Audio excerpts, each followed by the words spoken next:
Welcome back on the AM show. And you know, from this end, we get into the very hard issues. We call them the big stories. We start from the Auditor General's report, and some 16 past and current judges of the Superior Courts have been indicted by the Auditor General for the purchase of vehicles contrary to Regulation 158 of the Public Financial Management Regulations 2019 LI 2378. The Auditor General's report also shows that 17.4 billion Ghana cedis in financial irregularities occurred. They have been flagged, but this represents a 36% rise compared to that of 2022. And there's more. But helping us get into these matters, we have joining the conversation Edem Sinanu, an anti-graft campaigner. Edem, a very good morning to you. Thank you for joining the conversation. Okie doke, so we'll be joined shortly by Edem Sinanu, also joining the conversation. Hello, Thank you Edem. for having me. Good morning. Yeah, good morning. Great. I couldn't hear you initially, but Yes, now... I was muted. Yeah. Right. Let me also bring in Bernice Abu-Baidoo, Lansah, who is here with me in the studio. Good morning. Quick reflections on these. Yesterday, we had the conversation with Dr. Pumpuni Asante of the CDD about the Citizens Coalition pushing for the Auditor General to do something in terms of surcharging and disallowing, some of these things. Yes. Then, today, we're hit with this report and what it evinces. What picture does that paint for you? And to think of, even though it's not in the same breath, to think that you also had a conversation about the judiciary yesterday and how there are concerns about the waning trust in the judiciary. One would expect that these are people who must uphold the law, and so you would least expect that there will be some infractions or some... Oh, yes. Why name pay free? Why name pay? Oh, it's not free. They were auctioned, were they not?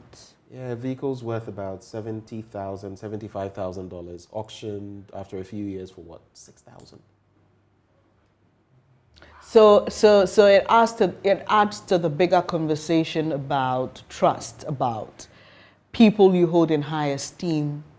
You expect that they would flag some of these things. They would ask questions about some of these things. Even if you're auctioning them, why at that price, But it is what it is. And we are being told that the Auditor General has ordered that this be nullified and the vehicles recovered. We would wait to see what happens. But let me take your initial reaction to this, Mr. Sinanu.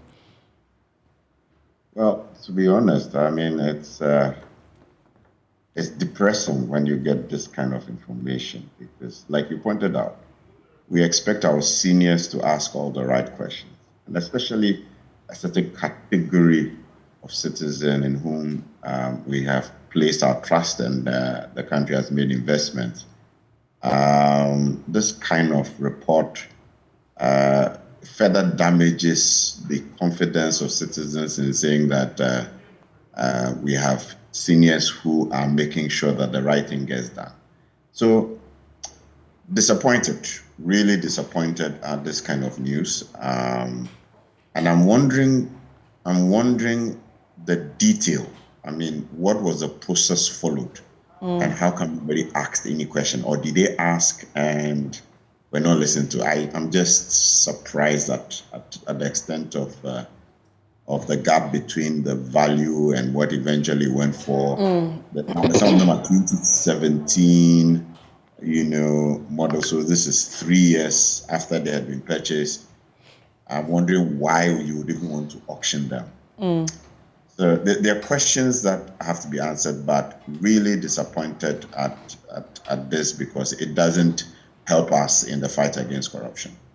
All right. So, we know this because the Auditor General's report highlighted it. Also, we know that there were some infractions in the process. So there was no approval from the Finance Ministry. How do we ensure that some of these things are caught before they even get to the point of auditing for us to know? Because if vehicles are auctioned without due process, why should it take the Auditor General for us to know? what kind of processes or what kind of measures can be put in place in our administrative system to ensure that some of these things are seen and even stopped before the Auditor General does his work? Well, we have the internal audit function and then we have the Auditor General function. Internal auditors are required to be cross-checking what the various departments and units within the function are doing. And so, in my mind, the first level of check is the internal audit that ought to be looking at processes, procurement, auctioning, all of that should have happened. And then you layer that on to the Auditor General once a year, which is still good. At each level, the question, so the first thing would be, didn't the internal audit function pick it up, and what did they do about it? Because there should be procedures that follow, which will say that without a letter from Ministry of Finance, you can't proceed with the next step. And so, in my mind, you need to find the officer who signed off without that letter from Ministry of Finance, and that person ought to be sanctioned. So, internal audit should have raised that. Now that the Auditor General has raised it, again, the question is who is being sanctioned? And that has been one of the major gaps, that the findings of the Auditor General report, they are put out there, and there's no traction. We have the audit report implementation committees that are supposed to review this, take up the recommendations, and make sure that they are enforced. I'm interested not just in and so what I'm trying to suggest is that it's not just the retrieval of the money, the cars, the nullification, but the sanctioning of public officers who have engaged in actions ultra vires what they ought to have done. When we don't get to the level where individuals are being picked up and sanctioned, then we get this repeated year after year. You've got to set examples and set the precedent that this is no longer tenable. And so those are my thoughts. And so for you, you think that asking that the auction be nullified and the vehicles recovered is not enough? It's not enough, because as you pointed out, we've had an excess of 30% increase over last year, and that's been the trend, a gradual increment. And 30%, by the way, is not as that's substantive, a substantive jump in the irregularities, and all of that is simply because with each year, the level of action on the recommendations and the people being sanctioned is not happening. It's like we can make the mistake, we'll just be asked to pay back or something, We need to get to the level where the individual is held accountable for their actions or inactions.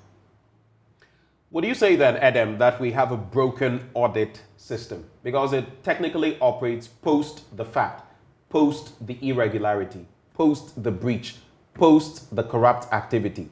And oftentimes, if you don't see what Domelevo brought to bear, where you would have disallowance and surcharge, people get away with it. Look at the sum when we're looking at the public sector and how much is involved, the corporations, the entities, ministries, and the rest. That is huge. How can we keep up like this?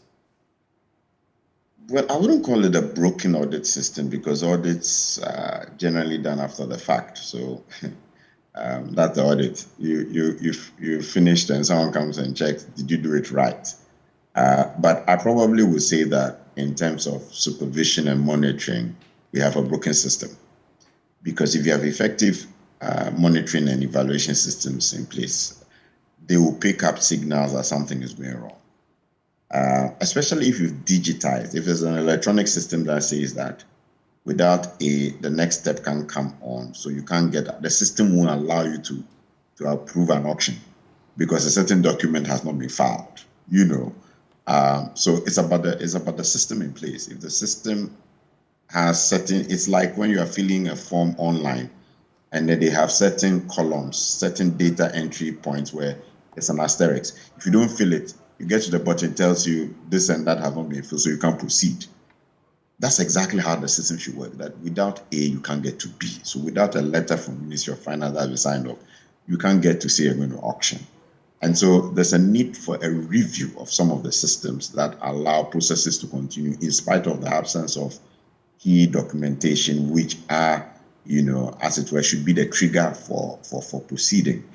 So yes, brokenness in terms of monitoring. Indeed, this is one of the reasons why you have the legislature. We ought to be looking at our laws and our policies, learning from our experiences. And policy is not static, law is not static. It ought to be dynamic, looking at the needs of the nation as we go on with time. And so one is expecting, someone should look at it and say, look, the losses we are making because at this point we don't have a system that insists that you need to provide this document, and it's not like an individual can gloss over it. We need to make those changes. How do we bring about those changes? How do we bring about those changes you speak of? And take, for example, what happened at the Ministry of Finance. 3 people, 1, 2, 3, over 1.1 million Ghana cedis involved. They were paid for 2 years, January 2020 to December 2021. Nothing in the system was able to trigger that these people were earning 29,000+, 25,000+, 19,000+ every month without tax deductions and all of that. How is that even possible? So how then do we start the process of fixing? I know I'm troubleshooting, but when you take that specific example, how do we deal with that? I mean, it tells you somebody was sleeping on the job. I mean, the thing is this: given the level of payroll and other fraud that has gone on, you need to have had a system that says that the total number of staff verified, validated of Ministry of Finance is 102. Because at some point you ought to have checked who are the people who have been incorporated into the system. They've been accepted into the system, we've confirmed. And therefore, what are the payments we are making? There has to be somebody who is checking that. And that's why I'm saying that part of our challenge simply is who is monitoring and which officer failed to do the due diligence that allows us to say that, no, but there's a problem here. There should be a red flag. And for 2 years, I saw those figures and I was telling myself, this is very interesting. And by the way, you see, the Auditor General doesn't come and he comes along with his own files. He picks your own documents. Mm-hmm. So he's not manufacturing the information. He's coming to your own desk, pick your own files and look at it, and the person is just paying a little extra scrutiny. Meanwhile, the Ministry of Finance will definitely have its internal audit system and function. Somebody who is supposed to be doing a similar task. There will be people who are in HR and admin who are supposed to ensure that the file on every employee includes the interview, includes the screening, includes the validation, and so on and so forth. So where are the files on those 3 individuals? And what do those files say? Who was responsible in the HR function to have made sure that those files are complete and signed off? It's always there's something at the individual level. And I'm thinking that there's a sense in which, okay, our audit report is a high level. What's the low level, micro level detail that tells us that A failed and B failed? And what system do we have to sanction them? Believe me, there are people who have failed in their responsibilities. It's not captured at the moment, but we need to find out. And we need to see some actions being taken, because over the years, in a private sector entity, there is no way this volume or this sum of money would have been paid by somebody who is in HR to some people who didn't exist, and you will still be in the company. I mean, same day, same week, you will receive a letter, maybe suspension, and then next thing, you are out. It's because of the public sector. It's almost as if there's a tradition that you cannot be fired. Mm. And that's one of the big, let's say, the elephant in the room we ought to change. It's like once you get employed in the public sector, there's nothing under the sun that can change your sleeping position. You are a permanent employee. Come rain, come shine, whether you do something that is drastically wrong or not. And that is the kind of thing we need to change. We need to make sure that we can sanction, we can fire people in the public sector. Otherwise, the system, the corruption continues unabated. This reminds me, I think, just before he left office, the former Auditor General, Daniel Domolovu, had talks with internal auditors, and I think there were concerns about performance and how some of them were just transferred to other stations or other parts of the country if they didn't do too well. where they were stationed, you're concerned about the fact that these people sometimes don't do their jobs well, but the only thing we see is that they either moved, but they're not sacked. So it's as though it's their right to be there. But this whole issue about the abuse of the public financial management framework or system, does it only point to a lapse or disregard for the framework, or probably there are issues with the framework itself? Well, excuse me. Well, I think that so far nobody has said that the framework itself is not effective in terms of the clauses, the requirements. And in my mind, I remember that this was an update on the previous regimes where we thought we needed something a little more stronger. It seems to me that, once again, it's simply what level of corrective mechanisms do we have in place? How do we make sure that when things haven't worked out well, how do we review? How do we improve? What's the feedback loop? And how we identifying people who have, as it were, transgressed, not followed the process, and yet, processes continue. I don't know, it's a cultural or subcultural thing where we tend to gloss over important facets. And when it comes to sanctions, you see, when you go to the UKs or the US, the thing is that if there's a certain part of a law you breached, it doesn't matter who you are, what level of society you belong to, you'll be picked up and you have to answer. It appears that we are not very strong on picking up people who have not followed process and making them face the full rigors of the law. And I don't know whether we need to create, a judicial arm that deals with these things, something that is swifter, I've been talking recently about fast-track corruption courts. I don't know whether that will help, but you need a system that you can't just ignore the law, the process, and proceed and nothing happens. Because then what happens is, over time, people just accept that, this part of the law, you can ignore it and get away with it. And probably similar to what happened in the case of the customs administrative directions, which were allowing officers to give reduced values when they don't have that right according to law. So somebody should have found out that, look, the law is being breached and this should have been picked up. And people questioned, I don't think it is a public financial management law per se. I think it is a people's thing. And I think our systems to identify that someone has breached a part of the process and then make them face the rigors of the law somehow has not been well coordinated, such that we can ensure that over time the right thing keeps being done. But I guess when you pick the issues apart, some would also tell you that, no, we're being unfairly treated in this matter. Let's take the 19 vehicles to the 16 judges in question. We're told that one of those who has headed the magistrates and justices has said that, look, we went through due process. You have to go through the Ministry of Finance. The right processes are followed, and we get them. So why would you be pointing at us? Is the flaw then from the beneficiaries, or is it from the system itself and our auctioning regime? Because and you're fully aware that in recent times, the special prosecutor has also had to clamp down on auctions by customs and all of that in a similar regard. Where lies the problem then? If the justices tell you the vehicle may have been worth $75,000 plus, it's 4 years and all of that, yes, there will be some reductions, but definitely not 6,000. But they gave it to us at this sum. We've done no wrong. Yeah, and there's the reason why I said that when our seniors accept things like that,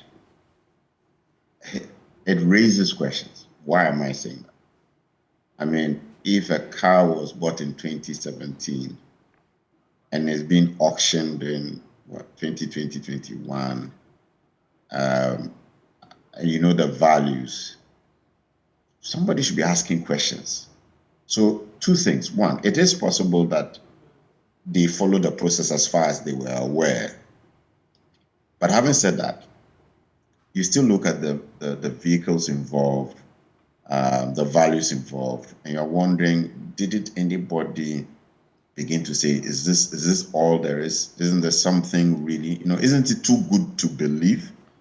And it's typical, whether it's a men's goal and whatnot. Sometimes we seem to get ourselves in situations where, in hindsight, you're wondering, didn't anybody ask? Wasn't there any disquiet?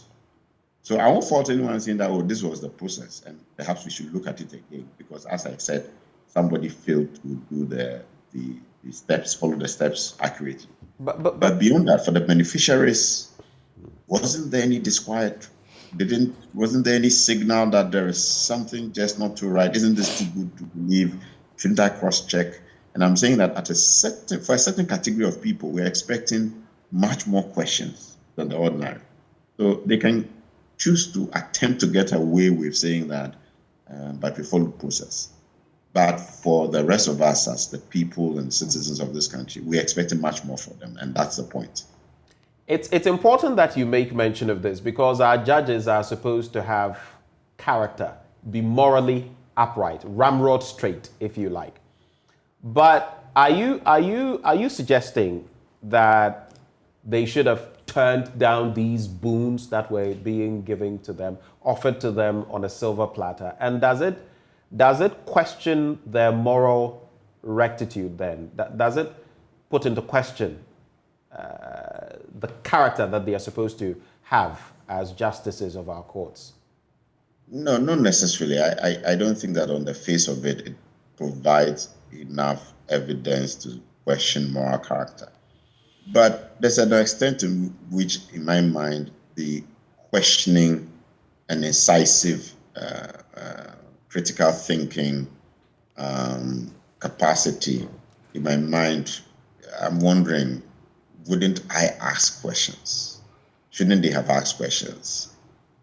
Given the fact that in court, they're always asking questions, asking more questions of the witnesses to try and draw conclusions. And then given the context that typically, if I'm right, they retire and are given their cars or a car or something like that. So why did this auction thing come in? And is it the offer? Was it because of the nature of the offer? And didn't the nature of the offer in itself become a point of interest? How come? How come cars of just 2, 3, 4 years are being auctioned? I would not at the moment link it to a moral issue. I would just say that it raises questions of why, what was the incentive? What was the benefit? What was the attraction? And weren't questions asked? And I think that for all of us, we expected much more. We absolutely expect much more from our seniors. It's like how in the last year, I've been wondering, where are the seniors in Ghana? Things are happening, and those who should speak up and say, look, come on, let's get back on track. Ghanaians, we are very proud. I do work outside this country, and I'm like, the kind of education I've had, I stand toe to toe with anybody from anywhere in the world. I come back and I'm extremely disappointed at the things that happen around me, because in my mind, this country is so blessed. We ought to be, far ahead of where we find ourselves developmentally than we do today. Adam, I want you to hit the nail on the head for me. And I don't know. Let me just put it this way. If it's not right, it must be wrong, right? Yeah, if it's not right, and that's ethical leadership. We say you must know what is right, do what is right, and influence those in your circle of influence to do what is right, to do same. I teach ethical leadership, so yes. So if you're getting a vehicle that in some instances could be worth as much as $100,000 and you're getting it for a pittance, $6,000, that's not right. Because look, even those who are into procurement will tell you that even after 15 years, when you look at the depreciation of any item, it still has value.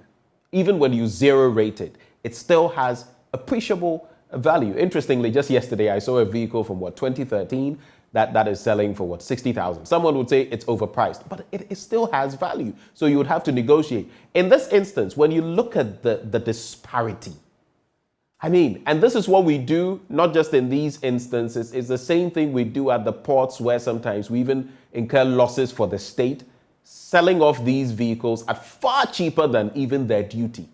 How can we continue like this? So hits the nail on the head. If it's not right, it is wrong. What exactly is wrong about it?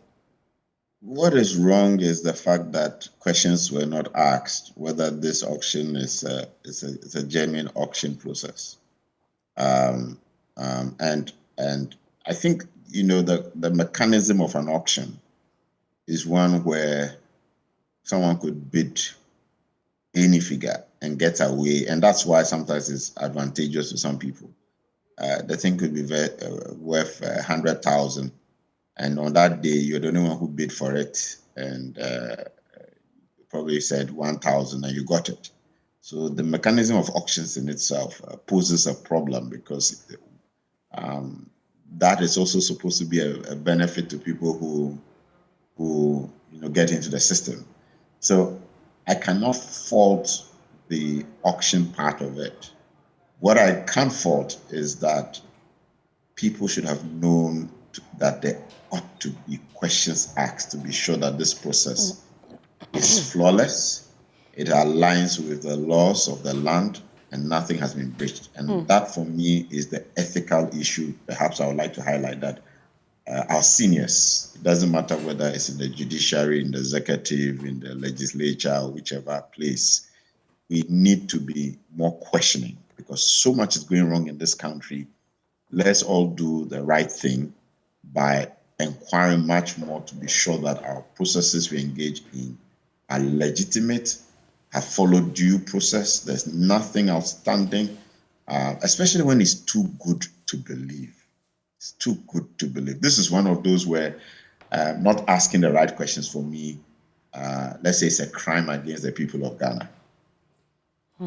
I just want to avert your attention to LI 2378. And it makes clear that these processes must go through the finance ministry, different processes within the finance ministry. While the judges protest this picture that is being painted, it is also clear from the Auditor General's report that some of those processes, as per the Ministry of Finance, were not followed, for which reason this nullifies the entire process. That is where my concern is. That's why I keep pushing you in respect of the moral duty of the judges, because if you were getting something like that, you would want to be sure that it had gone through the right processes so that, you wouldn't be in this situation. But they did not do that. Yeah, well, the question on my mind is, were the judges minded that there is an ally they need to look at and conscious of all the processes? Should I be insisting, is it an obligation?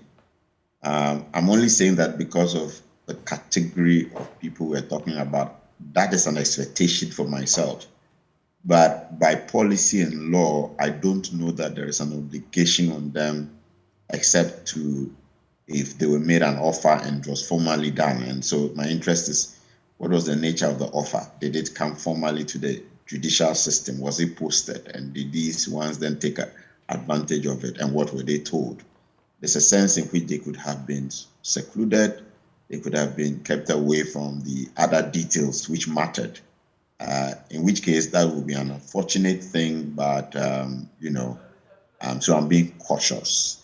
But as I've said, and that's probably where I'll leave it, we have greater expectations from them to be more questioning, and for not just them, for everyone, that, look, when it's too good to believe, ask more questions. It doesn't matter whether the formal processes have been utilized, because in this country, we are much more frequently discovering that things that ought to have been done have not been done, and before you know it, you get to become party to something that you would ordinarily not have wanted to be part of. So we need to be questioning, and We are expecting a lot more from our seniors in terms of checking these things. It doesn't matter where they find themselves. In your answer to the question before this one, you mentioned that this is not just about the judiciary, but all sectors of our lives as a people. And I'm looking at page 16 of the Ghanaian Times today, and it has details of a portion of the Auditor General's reports that focuses on leakages. And I'll just read a portion of it.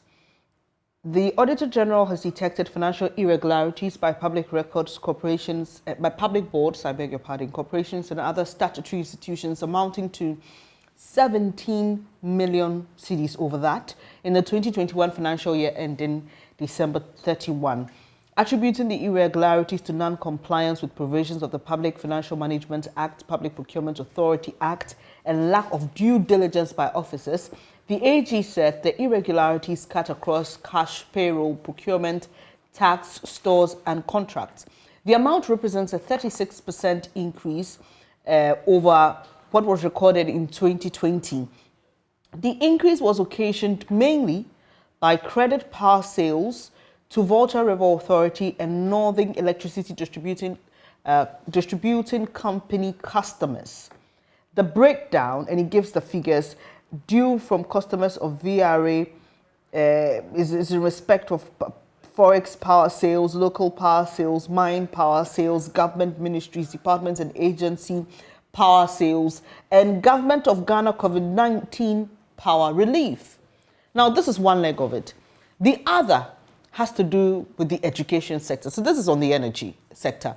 On the education sector front, only 61 out of 360 programs offered by KNUST are accredited. Now, what the AG is advising is that management should cease running programs that are not accredited or programs that are yet to get re-accreditation or get the accreditation renewed to avoid sanctions by the National Accreditation Board. So here we sit as a people, judiciary, executive, parliament, education, energy. Is this an attitude problem, or it is just that we haven't put the right structures in place? And I come back to the structures because there are those who say, and they have experienced what happens in other jurisdictions, who say it is almost impossible for you to get away with such things. The system will just not allow it. Well, yes, so it's actually a combination of both.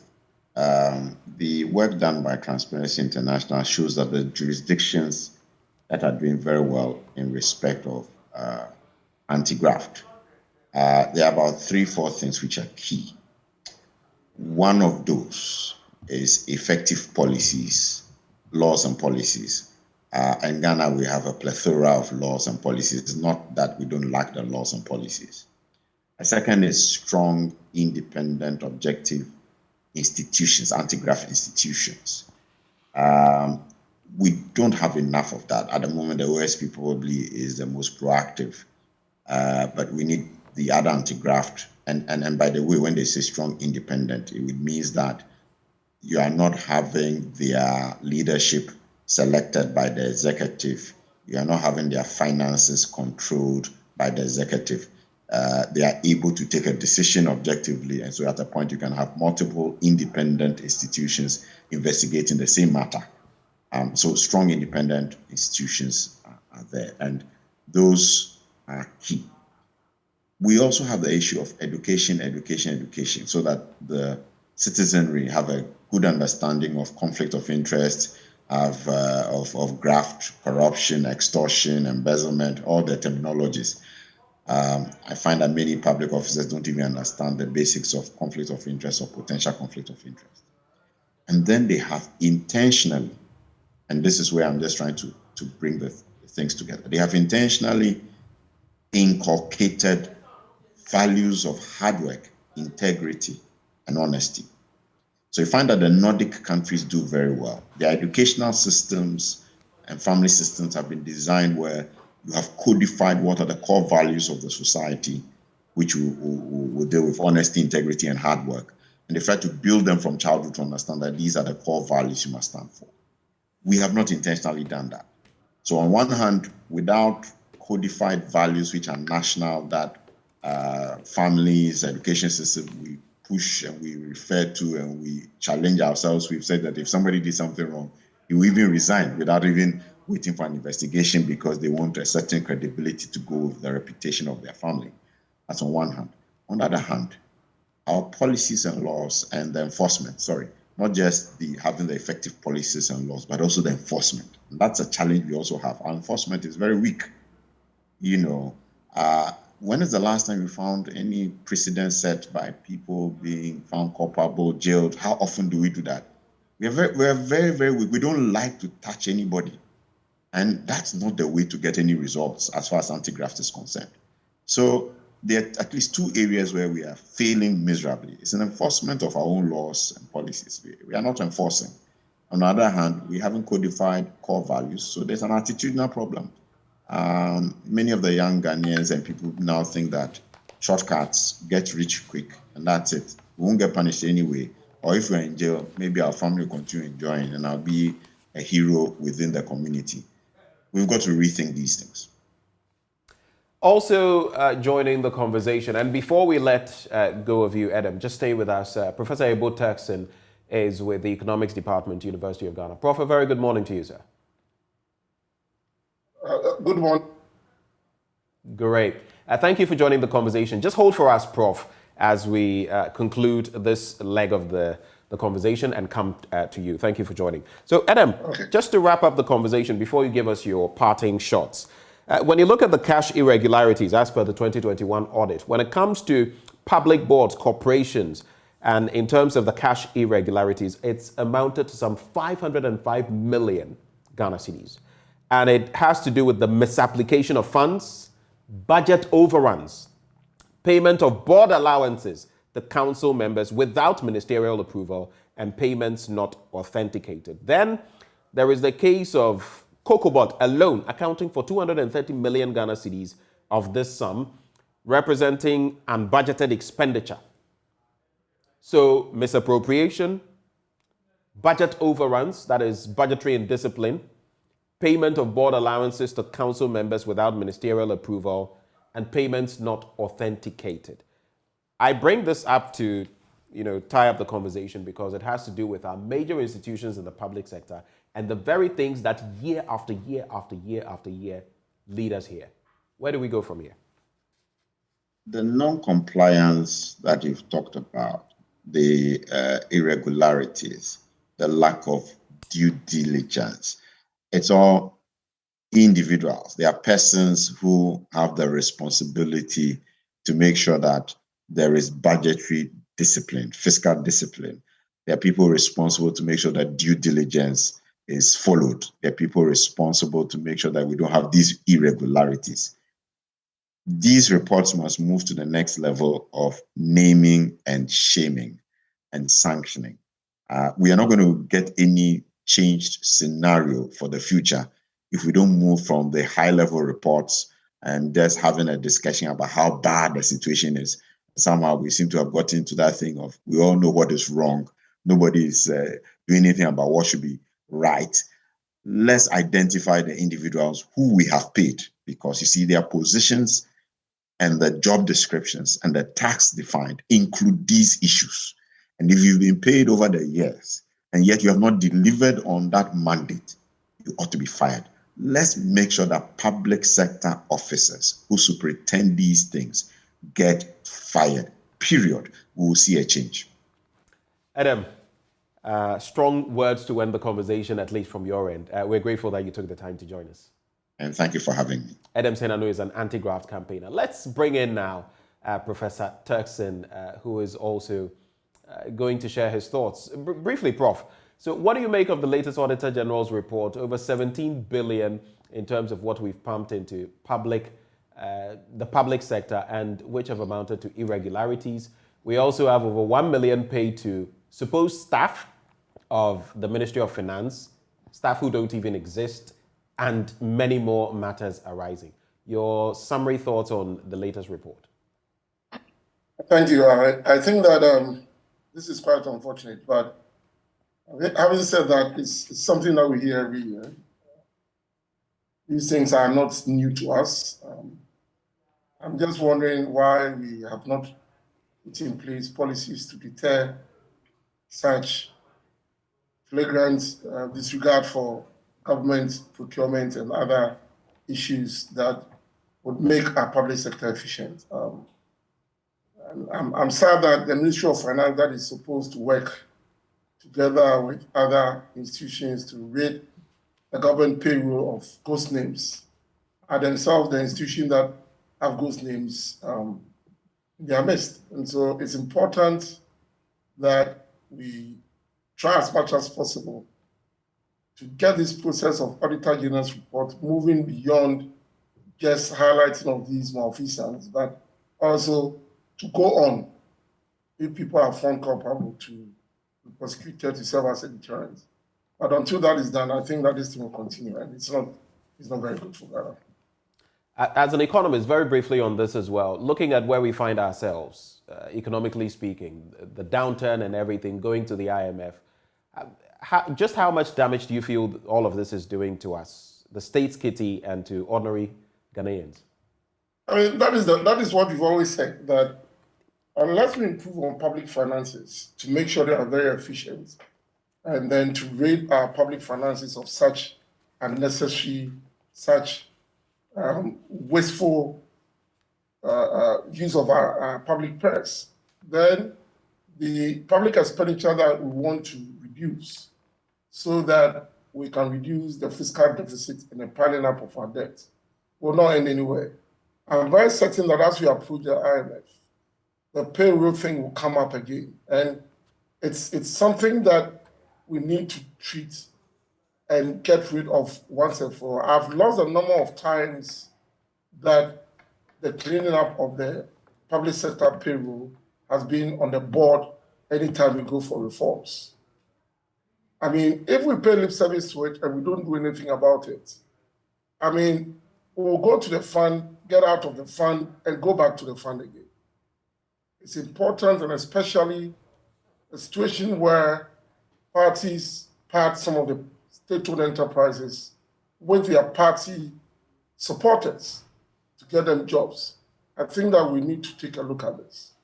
I mean, some of these institutions should be made to run on their own books so that they are very efficient in terms of employment, so that we can rid the public sector not only of these institutions that are burden to our public purse, but to make them more efficient, to be more profitable, even though they are state-owned enterprises. So not until we begin to look at some of these things, I think that when you listen to the amount of money that is lost alone, and the fact that we need to reduce our public expenses, then we ask ourselves to what end, where are we going to get with all of these speech and talk and all discussion about what the problem is and what we need to do? Because our extent to which we can mobilize revenue has not kept at pace with our expenditure. So if we will go on and not put in place processes that would discourage such inefficient use of our public purse, then I'm afraid, I mean, it's all talk and nothing will happen to our public purse. That will be where we are every time we get support from the IMF, we move out, we go there, we still do the things that we are not supposed to do, and then we come back. It is at times when you listen to some of these things, right, you ask yourself if you are ever going to make it. If we're ever going to make it, that's the question. Well, let's stay on the subject of money, Bernice, but this time we'll be talking about the 750 million Afrexim Bank money that we've got. And it's supposed to be focused on infrastructure development and the rest. But of course, we also know that it's meant to stabilize basically budget support for us. I mean, exactly. And it's well, we may want to call it the first tranche of some $1 billion we expected to receive. And we know, I mean, this is no news, the current state of our economy and the fact that we cannot even borrow domestically and all the other angles. The Eurobond attached- market has been shut in to our us. faces. And so this is, like others have described it, it's while we wait for the IMF, this was almost like a do or die for us, and we needed the money. But let me find out from you, Prof. You've been talking about how we don't appear to be managing our finances well. And anytime we go to get support from the IMF and other international institutions, it always comes up. It's always a problem for us when we are trying to get some of these approvals. In the face of what we are experiencing as a country, would you say, like others have said, that pending the IMF approval, this was the only option that we had?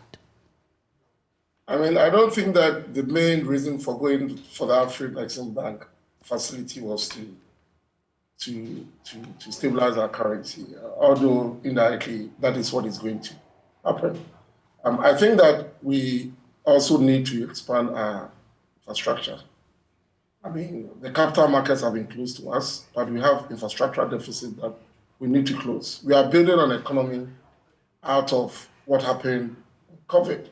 And so as we restructure our economy to build a resilient economy, we need to put in place infrastructure. So it's refreshing that we've got this money to build up our infrastructure. But of course, once the loans come in, it increases the reserves of the central bank and allows the central bank to intervene in trying to provide support for those who demand the forex for various reasons.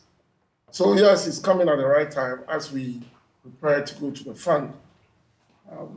These loans, when they come in, would help the central bank to build up its reserves and to be able to support the demand for forex. And that alone is part of the reason why the cedi has shown some appreciation. Don't forget that there are a lot of speculative activities that have sent the cedi to the level that it's gotten to. And so when the cedi begins to appreciate, as the appreciation is sustained over a period of time, speculators will begin to sell what they bought formerly. And that itself will also hasten the pace at which the cedi will recover and appreciate.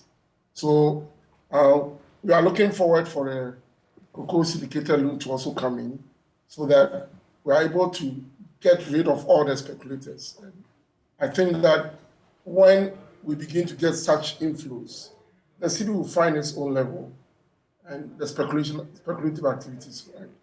Don't forget that the central bank on its own is also doing other things with the oil companies and other mining companies to buy some of their forex that they normally retain offshore to build up our reserves and have the central bank have a similar impact in terms of stabilizing the Ghanaian cedi. So these are other efforts. And if you listen to what has gone on over the past few weeks, we are aware that forex bureaus are not doing business as the law requires them to do. And they are part of the reasons why the currency has been depreciating. Remember, the head of financial stability issued a warning at the central bank not long ago about those who are dealing in foreign rates on the forex market and so on and so forth. And the fact that some forex bills are not issuing out receipts when people come to do business, they are not asking for ID cards and all of that. And so people are taking advantage of the lapses in our forex bill transactions to also push up the depreciation. And over the last 2 weeks, we've seen the central bank and the law enforcement agencies making a swoop on some of the forex bills to get them to do the right thing. These are all sort of things that would help stabilize the cedi because of the unnecessary demand that has come up lately because economic agents want to insulate themselves by keeping their savings in a more stable currency when they don't need to do that. And so these are all the reasons that are to blame, apart from the fact that the global economy itself is going through challenges and the dollar has become the safe haven. So most investors are running into the dollar. And so not only is the Ghana cedi struggling to hold its its strength against the dollar, but even the euro and then the British pound are also suffering the same fate. So, I mean, these are the interim measures that I think that if it's done properly and we pursue it, we would be able to appreciate the cedi even as we enter into the negotiations with the fund. Prof, those who say that this government has, in their words, overborrowed, and so we owe so much as a country, help us understand.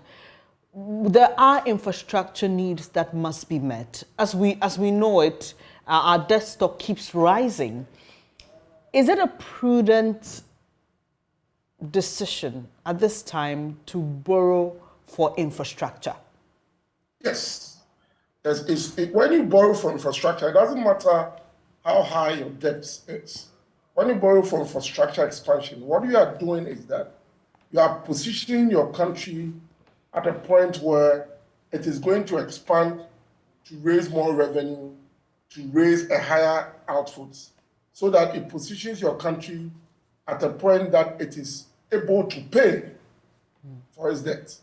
So there is nothing wrong with it, even if our debt to GDP ratio is high, and we go borrowing to expand the productive capacity of the economy.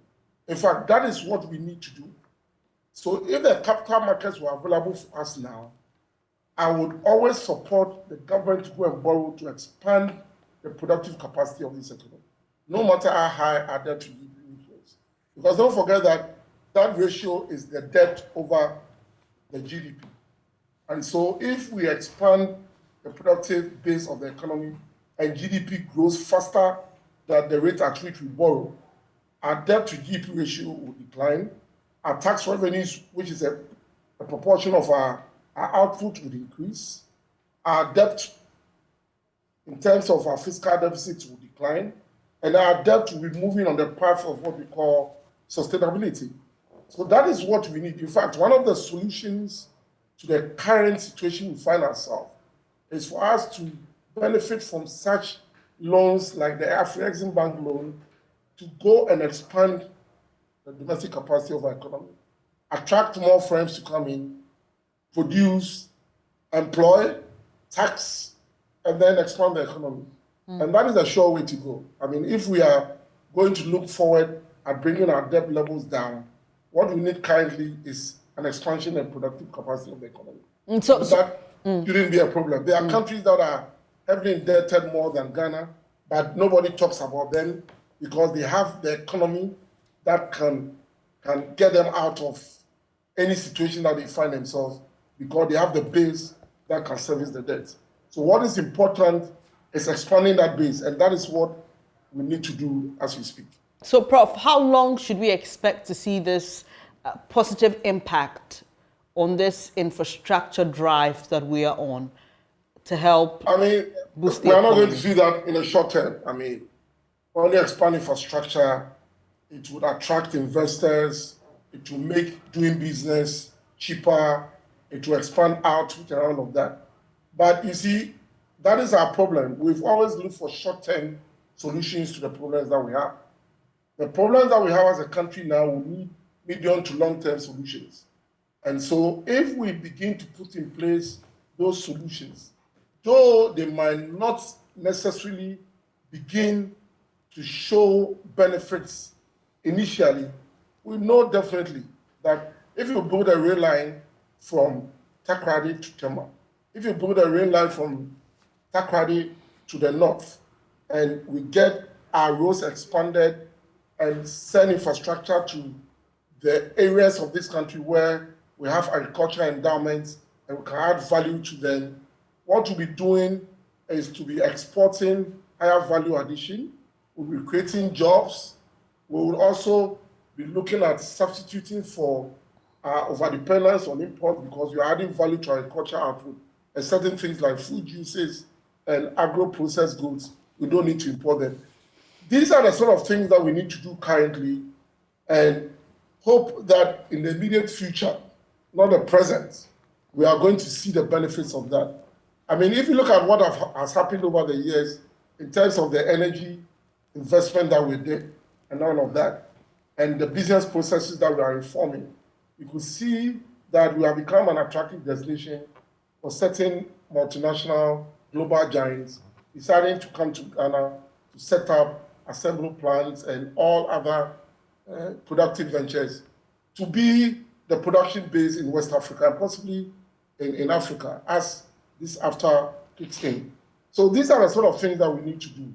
So don't let us be looking at short-term interventions that are only meant to get rid of problems now, but do not solve the problems from the base. To be looking more at encouraging our government to go in for such loans to expand the productive capacity of this economy. That is the only way Ghana can get out of the present situation we find out. That is the only way we can become self-sufficient, export-oriented, and then we begin to take our role in Africa, West Africa, especially in Africa, as one of the giants of this continent. Prof, hold for us. I'll come to you with a few questions, but let me bring in Benjamin Yeboah, National Welfare Director of the Ghana Union of Traders Association. He joins us via phone. And this question I posed to him, I'll pose to you as well, Prof, but I'll start with Benjamin. I believe I heard you yesterday, Mr. Yeboah, talk about the economic fortunes of our country moving forward. We have the $750 million, that's the Afrexim bank loan. We're expecting, and that is out of $2 billion we're expecting. There's also the 1.3 billion cocoa syndicated loan we're expecting. The IMF come next year could be giving us as much as $3 billion. I heard you suggest that this would be the panacea, if you like, to our economic woes. Is that correct? Well, it's great to be on your platform this morning, my brother. Yeah, the thing is, not necessarily being the panacea. Like Prof has enumerated, this can give us that relief, that short-term relief. Now, if we are looking at the long-term, medium to long-term, then we have to look at all the variables that put that demand on our forex, the constant demand for the dollar, and that is critical. But if we don't look at those issues that are causing this perennial or cycle, then we can have this short-term painkiller thing, and then we come back again. We take 4 steps back, and then about 6 steps forward. And I don't think that would be right. So looking at all the variables, those are very important things that we have to check. The more reason why we are getting ourselves more into it by having that committee with the Council of State. Let me ask you this as well. You suggested, and this is crucial to the work you do. Yesterday, we saw the CD appreciating against the dollar, especially by 0.2%. But you consider that since January, the CD has lost to the dollar and other currencies about 35% of its value. And on the back of the $750 million, we are seeing this appreciation. How happy, how excited are you about it? What does it mean for you in the business community? I wouldn't say we are excited per se. We are just a little relief that, the downward trend has, at least ceased. So that is what it is. It's a painkiller that is just giving us a short-term relief. Like I said, we would rather look at the medium long term as to how we can sustain this thing and then rather reverse that, increasingly depreciation. And how can we do that to sustain it and ensure that we don't come back to this problem again? Not like Prof said, it's not the first time we are having some, money being injected into the system. So what has been the problem? Like what Prof was also saying and what we've also heard by, BOG doing its own thing, by trying to buy some funds from this extractive industry, and they're bringing GIPC in. They're checking these, investment laws as to how these foreign investors are adhering to our investment. Second, these sub-region banks to make sure that they are really going by what the tenants that are being spelled out by the central bank, by also ensuring that the forex are being really checked to go by what they've been directed to do. Taking the black market to ensure that either we eradicate them if they are not to be there by law. These are some of the variables we have to be looking at. Otherwise, we will come back to the same cycle, my brother.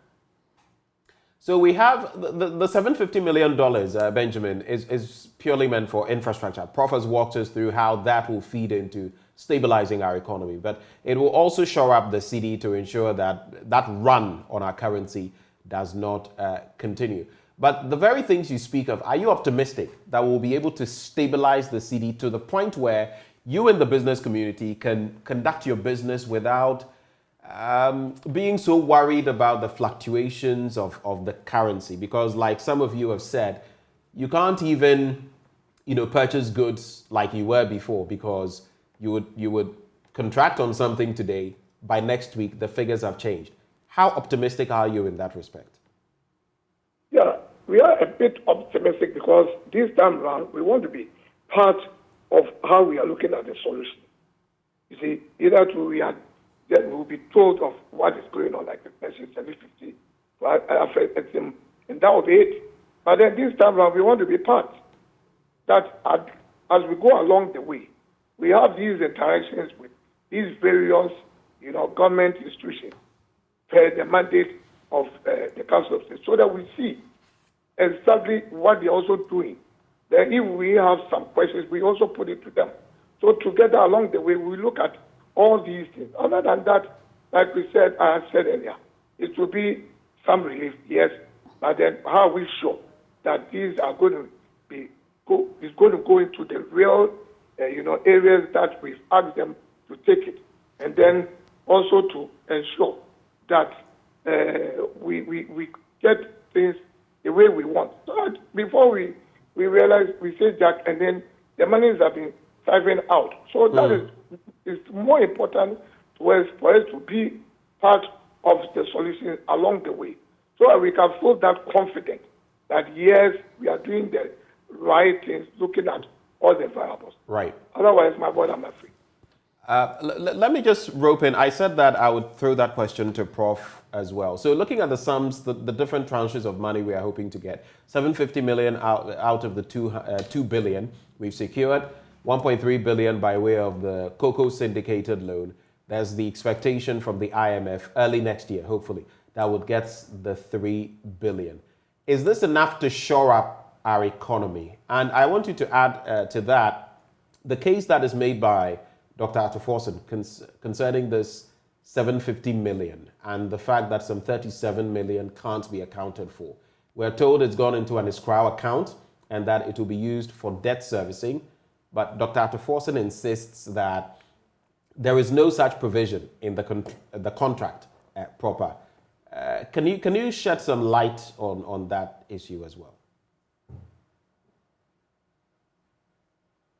Hello, Professor Turkson. Amount of forex that we expect will not solve the perennial problem of administration. We are import dependent, and we need to shed off that dependence as soon as possible. And so initiatives like the 1D1F and others in terms of expanding agriculture outputs are the key things that we need to be looking at. We need to equip our domestic producers with the support that they need to be competitive at producing import substitutes. Because when we reduce our reliance on imports, a greater chunk of the demand for the forex that causes our cedi to depreciate will be taken off. And if we begin to add value, it also means that we can export more and not rely only on the traditional exports that we have. So that in itself, if we do it well, would ensure that our cedi will remain relatively stable. So the first answer to your question is that yes, for the short term, the amount of resources that we're expecting would be able to support efforts to stabilize the currency. No doubt about that. And like I said to you, there are a lot of speculation that is going on. That in itself will burst, and then it will give way to selling the forex that they have accumulated over the time just for capital gains. And that itself would appreciate the currency. So we are looking for a currency that will drop back, not necessarily to where it started off from at the beginning of the year, but there will be some substantial appreciation of the CD, given all the efforts that the central bank is putting in place and other efforts that are being done. But the main reason, apart from our import dependence, is also the fiscal challenges that we have in this economy. Not until we are able to reduce our fiscal deficits to very low levels. If we keep on running huge fiscal deficits, our debts will become unsustainable. We will not have access to good money on the capital markets. And then when that happens, even investors that are in our economy will want to send their money out. That in itself is one of the main reasons why our city has depreciated this year. So the main reason for the current situation that we have has been the past 2 years where we've run fiscal deficits cumulatively for the past 2 years of well over 20%, which means that by the beginning of 2020, if our debt to GDP ratio was around 50%, it had, within just 2 years, increased to over 70%. And that is why we find ourselves where we find ourselves now. And if that goes on and our revenues are not also expanding, you find out that the debt service is taking up all the revenue that we have. So the domestic revenue that we raise, we are not able to even support capital expenditure. And that in itself is also making it difficult for us to expand our economy. So this whole thing is like a cycle. And the only way you can break the cycle is if we do something about our fiscal challenges. Let us rationalize our expenditure.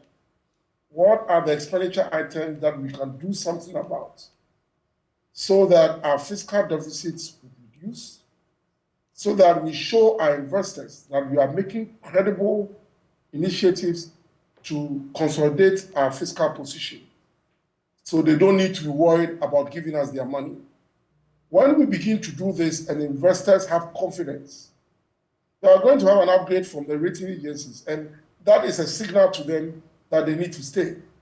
But if we do not do anything about it, and just this morning, what you are hearing from the Auditor General is anything to go by, then our investors will not have any confidence that this is a country that is serious about doing something about this fiscal position. The rate at which you can raise revenue cannot keep at pace with the sort of expenditure that is going on now. The government has to do something about it. We need to take a look at, for instance, the free SHS. Let us properly target the free SHS. Let us do some savings there. Let us look at other initiatives like the size of government. And we cut down the size of government. These are all initiatives that will give a signal to the investors that Ghana is doing something about its fiscal position. Right. That we are trying to consolidate. When they get that clear signal, the rating agencies will come up. We'll read the reasons why they downgrade us. And these are the sort of things that we have been asking government to do over the years. Okay. When you do that, you're not going to get that downgrade in your ratings. And when you don't get a downgrade, you are better off because investors have confidence in giving their money at a very lower rate. And then if you need to expand the productive base of the economy, you can go on a roadshow, sell bonds, get the money, come and use it to expand the productive base of the economy. Right, Prof. Just the second... That is at the center of our problems. Right. The second aspect of my question, very briefly, I asked about the 750 million and supposedly are not getting 37 million. The explanation is that it's being put in an escrow account.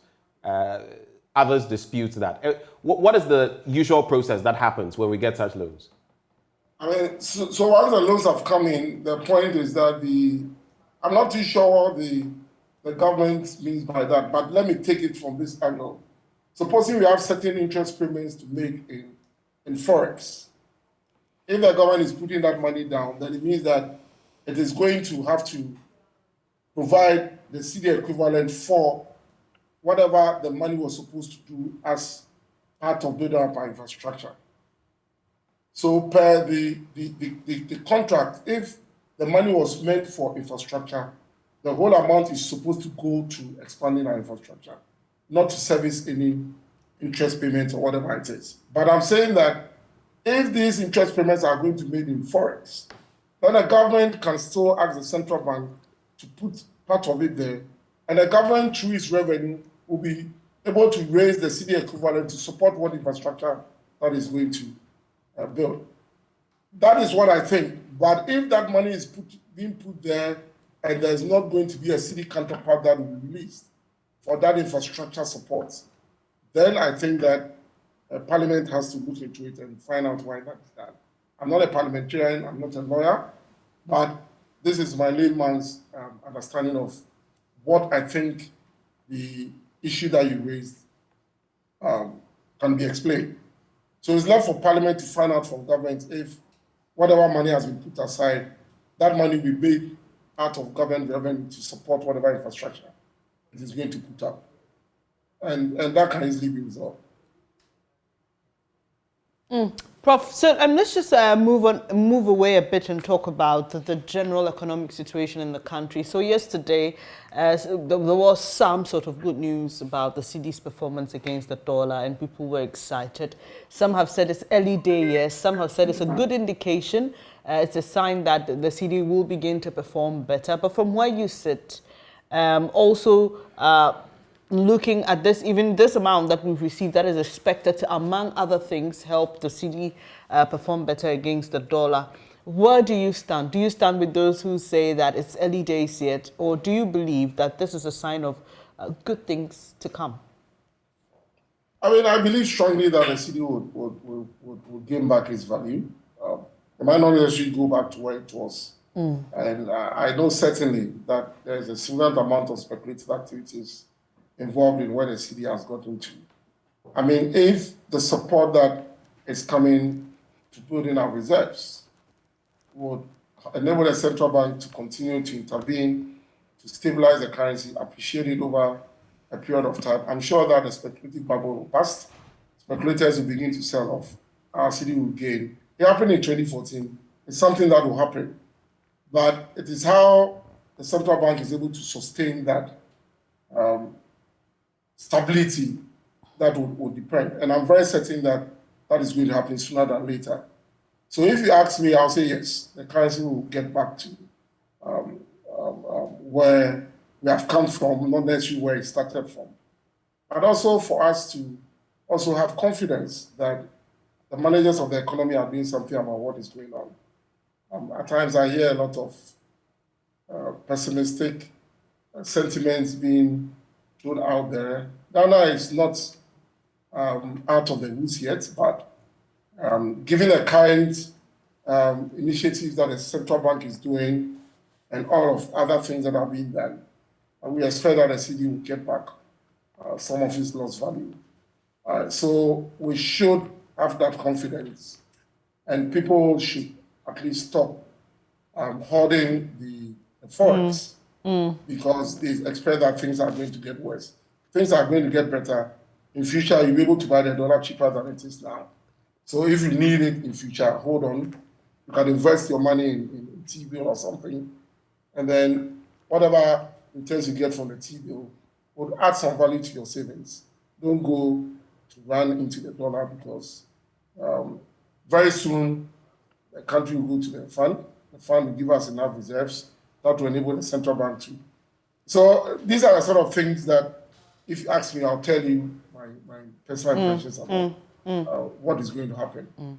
We don't need to panic at all. Yes, things are hard, and it's all over the world. I mean, if you listen to the UK and so on and so forth, you find that people are going through a lot. We don't need to panic. We need to keep our heads cool. And certainly, once our policymakers are showing credible commitment to solving the issues, I think that once we gain the confidence of investors and economic agents, things will stabilize. We've been along this road before. Yeah. It's something that we can do. And I'm very optimistic that we'll be able to solve these problems. You sound very optimistic, Prof, and the statement you made, we've been here before, brings me to my next question. Because at the time we decided to go back to the IMF, a lot of articles popped up about Ghana's history with the IMF and how we had told ourselves time without number that we were not going to go back, but we find ourselves in a certain cycle which appears unending. So, not to downplay your optimism or the optimism of any other Ghanaian, but how do we ensure that this loan facility we've gotten, coupled with the others that are yet to come in, including the IMF support, take us to the point of growth where we see that at least we are able to sustain ourselves as a people and we don't have to go back for support in 2, 3, 4, or 5 years' time? Thank you. I mean, I think that this IMF thing here, we shouldn't take it out of context. Of course, the IMF has been set up to support countries when they go through balance of payment challenges. At times, it doesn't matter how well they are doing. External factors can cause such occurrences to happen for you to go to the fund for support. But I think that more often than not, in the Ghana case, it has been because of our internal management issues. That's why we went to the fund for support. There is nothing wrong with going to the fund for support. But the problems that send us there are problems that keep on occurring, and we seem not to do anything about it, unfortunately. And for me, it's a concern. One of the issues has always been the fact that our public sector payroll is bloated with ghost names. I remember the last time I went to the IMF, there was a cap on public sector employment and the cleaning of the payroll. I'm as a public sector worker, I've lost the number of counts where I'm going to take my biometric for the accountant general to ensure that I'm still at post. I've had to show my certificates and the sort of work I'm doing in the university. We've done that over and over. But it seems that maybe when the IMF comes in, we clean their payroll. When they leave, we bloat it again with ghost names. I mean, not until people get punished for their negligence and for that bloating of the payroll. I mean, these things will go on. How many times have we had anybody being sent to court and jailed because of the waste of the public purse? Nobody gets punished. And so every year we hear the Auditor General, this happened here, this happened there, nothing happens. So it means that if we do not do the things that we are supposed to do so that we don't go to the IMF, then it doesn't matter the number of times they be here, I'm very certain that they'll go and come back. And one of the reasons why I think that this has happened has been the fact that our governments have lacked the political will to make those very difficult choices that will get Ghana out of the woods. And those choices are left so that when there are problems, we run to the fund, and the fund is seen to be the one that is making us go through those difficult choices, because our politicians don't want to make those difficult choices.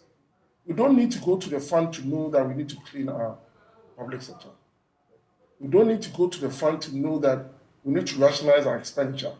We don't need to go to the fund to know that as we speak, our public purse is not good, our domestic revenue is not doing well, and so some of the social interventions that are meant to give out freebies, we should hold on to some of them.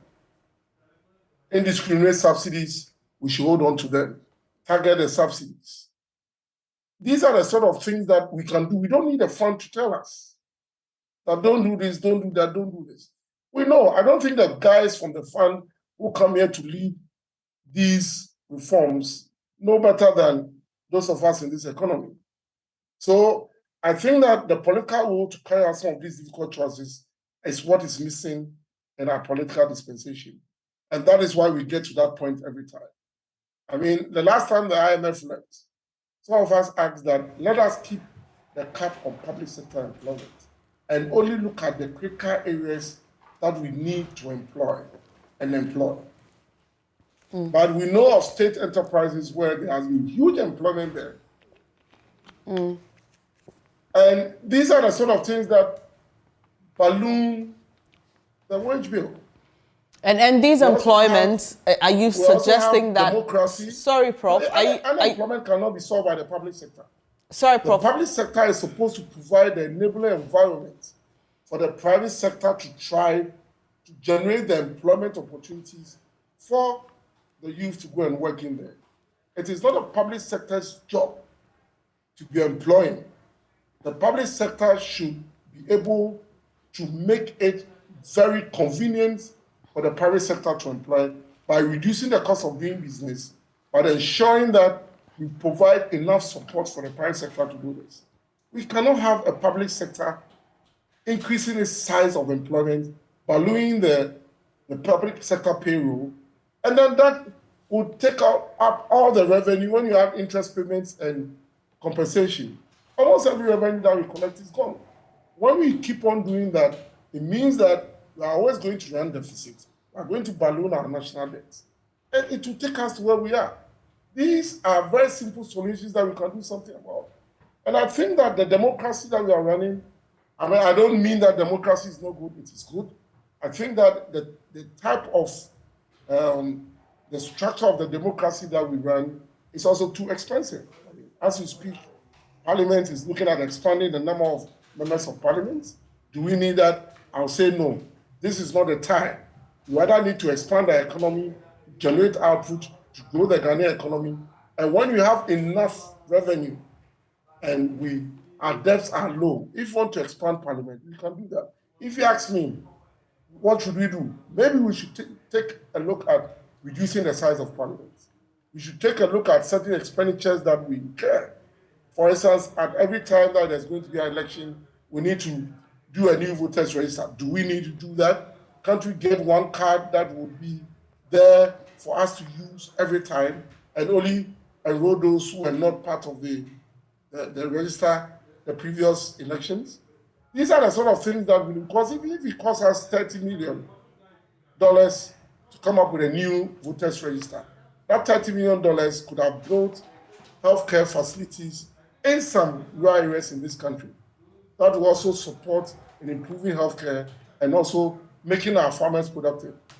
We need to save every little bit that we can and divert what savings we make into expanding the productive base of our economy. And not until we begin to do some of these things, I'm afraid that the IMF will not bring us any solution that will come to stay. We need to build a resilient economy. And at the center of this is for us to be able to cut our coat according to our size, spend what we collect, don't overspend. And when you are spending, be very rational in your spending, get into the critical areas that will get the economy to expand. And then we move ahead.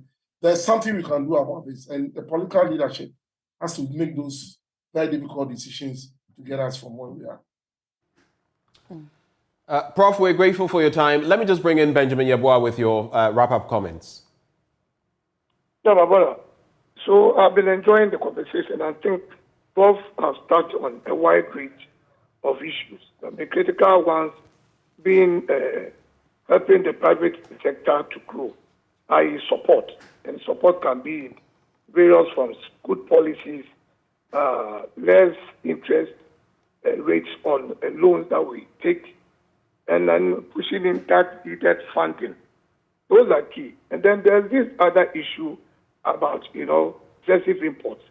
Like we indicated, Guta members do not import that much, and therefore the majority of import into the country is not by, let's say, Guta or Guta-related traders. And these should be checked critically. As traders, we buy and sell, and therefore we do not necessarily have to import.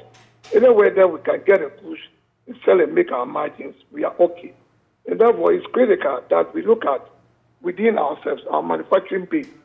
Like we said, if, like Prof was indicated, 1D, 1F, the government should help it in terms of exposure, exposing it more to Canadian traders, so that these B2B, business to business that we usually have with foreign entities, there should be that platform created by, let's say, government through the Ministry of Trade for us to have B2B with the industries here. So we have about 125, that's what we've been told, of these 1D, 1F factories.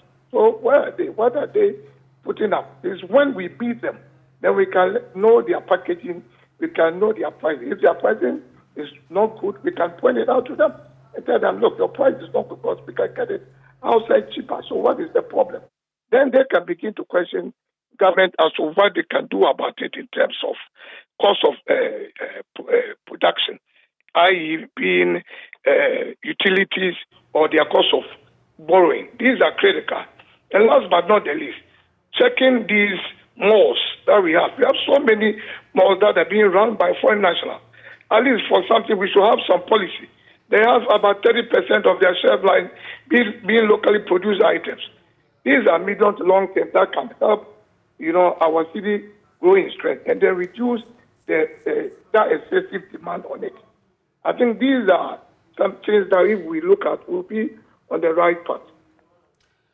Thank you, Mr. Yeboah. Benjamin Yeboah is National Welfare Director of GUTA. He joined us on phone. We also had Professor Ebo Turkson, an economist at the University of Ghana. Before them, we had Edem Senanu, an anti-graft campaigner. To all of you gentlemen, thank you so much for joining the conversation. But this is how far we have come as far as the Auditor General's report and the $750 million we've got from the Afrexim Bank is concerned. I guess, like I usually say, only time will tell. Definitely. And, earlier when I spoke to Professor Turkson about whether it was prudent to take a loan to invest in infrastructure, he gave his explanation why it makes sense. But if you want to know the list of infrastructure that are going to be, that the loan is going to be used for, you can check it out on myjoyonline.com. It's quite a list, but we have roads in there. We have part of the Agenda 111, which has to do with hospitals at various districts and so many more. So you can just furnish yourself with the details. And, this is Joy News. We'll be following up to check the progress of those particular projects. Yeah. And hopefully the money will be used for what it was taken for. Well, Benjamin has a mischievous smile on his face, but it's now time to take a breather. We'll go drink some water. Hope you get some too, but we'll be back shortly with AM Business for you. And don't forget, today we get interactive with you, so do stay.